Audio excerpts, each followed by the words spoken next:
Tikenden başka bir şey yemez. Ama tabii fındık açtığı zaman verirsen fındıklığı da yer, mandalinayı da yer, hepsini de yer.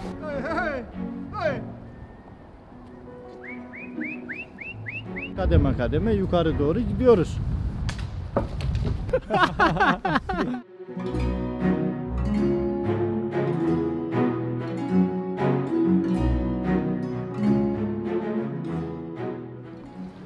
Doğalı beri bu işle uğraşıyorum.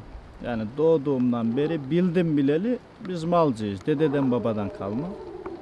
Bunlar kurbanlık. Kurbana yetiştiriyorum. Sabahıyla kalkarız. Yani ocağı yakarız, çadır ateşini. Çayı demleriz, içeriz. Sabah 7 gibi, 7.30-8 işte duruma göre, hava şartlarına göre. Yani aslında bizde mesai başlaması, bitmesi diye bir şey yok yani. Bizde mesai 24 saat devam eder. Sabahtan akşama kadar, akşamdan sabaha kadar. Gece sıkıntı olur, mal yataktan kalkar, kurt vurur, ayı düşer, insan çalar. Çoğu kişi yani gesiyi zararlı bir hayvan diye böyle tanıtmışlar. Halbuki gesinin ne zararı var gördüğün gibi. Şimdi kalka gidelim bayıra, hiçbir şey yok. Tikenden başka bir şey yemez. Ama tabii fındık açtığı zaman verirsen fındıklığı da yer, mandalinayı da yer, hepsini de yer. Yıl 12 ay açıkta yatarlar. Nerede akşam orada sabah. Hele de kışın 11. ayda, 12. ayda yayladan geldiğimiz zaman vururuz bir yere, yakarız aynı böyle çadır ateşini, yatarız yanında aşağı. Gesi yani normal bir hayvanlardan farklı bir hayvandır. Şimdi otlarken dikkat et, hep bir şeyin mesela böyle çiçeğini, yazın mesela doğada, çimende otlarken bir bak. Yani koyunun, ineğin, insanın böyle ulaşamayacağı yerler, böyle hep yükseğini, mesela hep filizini, çiçeğini, böyle şeyleri otladığı için geçi arıya eşdeğer. Nasıl arı bal yaparsa, geçinin sütü de baldan bir farkı yoktur. Yani bütün hastalığa birebir. Doktorların zaten tavsiyesi.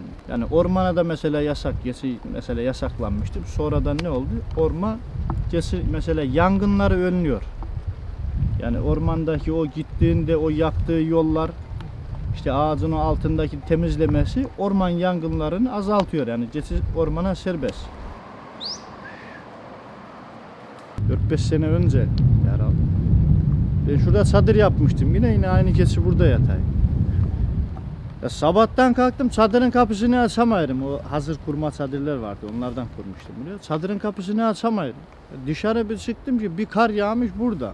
Yani burada geçiler 3-4 gün mağdur kaldı mesela. Bir şey yediremedik yani, her taraf durmuş, sahilde var bir sürü kar.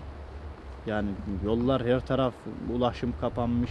Yani burada birkaç gün açtık çektik. Mal kısıldı kaldı yani. Şimdi en rahat zamanlarımız. Kar yok, kışı çıkardık. Burada buzdan yatamasın.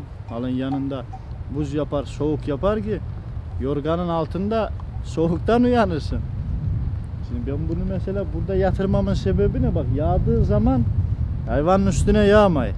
Kesinin üstüne yağmayın. Şöyle çektiğin gibi bakarsan taş biraz geri. Özellikle bundan sebep mesela burada yatırıyoruz. Elimizden geldiği kadar biz de kar yağdıkça aşağı işte düştük sahile. Şimdi de yaz geldi, yavaş yavaş kademe kademe yukarı doğru gidiyoruz.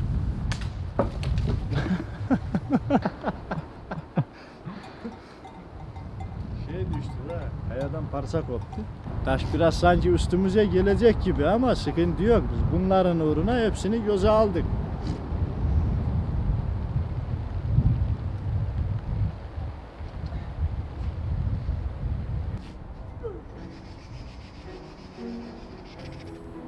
Hey, hey, hey.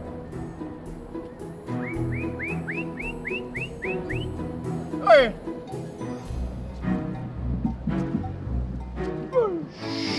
Hey. Hey.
Çobanlar hep birbirini tanır.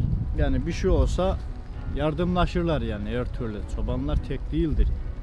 Ne kadar böyle toplumun dışında görülseler de çobanlar yani bu ülkenin bel kemiğidir. Çoban olmasa, üretim olmasa ne olur?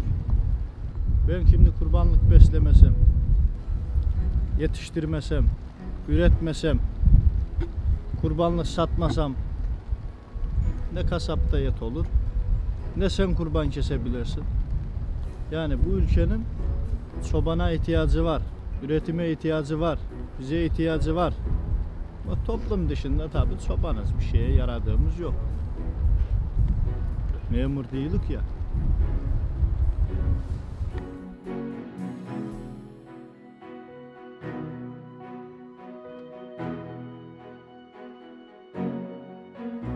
Oy!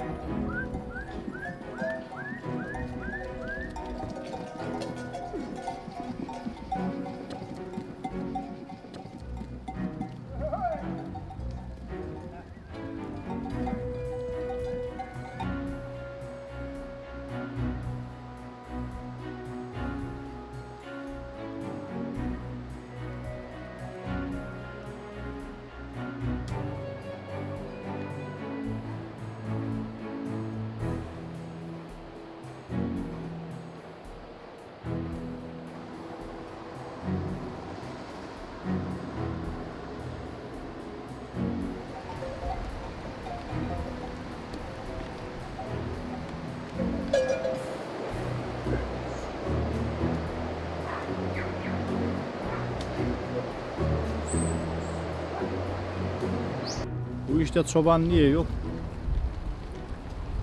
Adam paraya beğenmiyor. Niye? Dışarıdaki millet şöyle algılar. Ya işte çoban. Ya çoban. Adamın cebinde 5 lira para yok.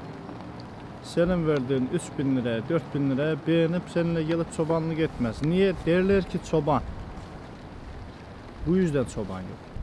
Şimdi Afganlar yayıldı ortalığa. Afgan sesini çıkarmaya iyi kötü. Verdiğini de iyi. Aldığı paradan da razı. En güzellerini de arkandan küfür etmeyi, bir şey demeyi. Ne o seni tanır ne sen onu. Günü biter, Allah selamet versin. Rastladı bana aşkın yasağı, köz düştü yüreğimden aşağı, kavurdu bu türkücü uşağı, adını dememeller duymasın. Bırakmayalım. Bunu burada kimse kesmez, kimse yemez. Ben Trabzon'da kimseye satamam mesela kesme gitsin. Öyle tek tük. Ben bunu doğuya sevk ediyorum mesela.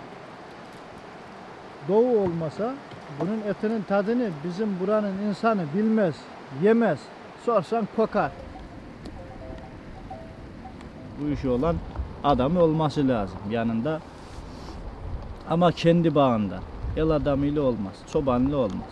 Çoban bir bakmışsın var, bir bakmışsın yok. Sabah kalkmışsın çoban yok. Nerededir? Kaçmış gitmiş. 5 kuruş vermiş birisi fazla gitmiş öne ya. El adamıyla da olmaz ama kendim yapabildiğim kadar bu işi yapacağım ben. Severek yapıyorum. Yapmaya da devam edeceğim.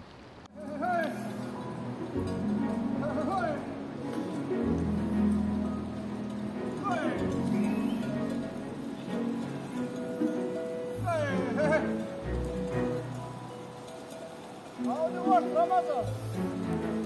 Aferin bak sen. Evet.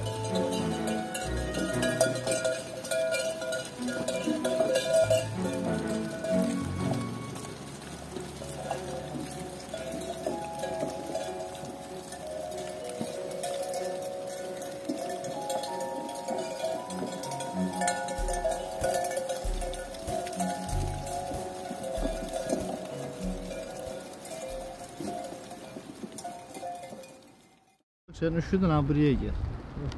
Üşüdün ha buraya gel. O çekmeyi beni durdurmuş onu sen gel. Çekeyim misin?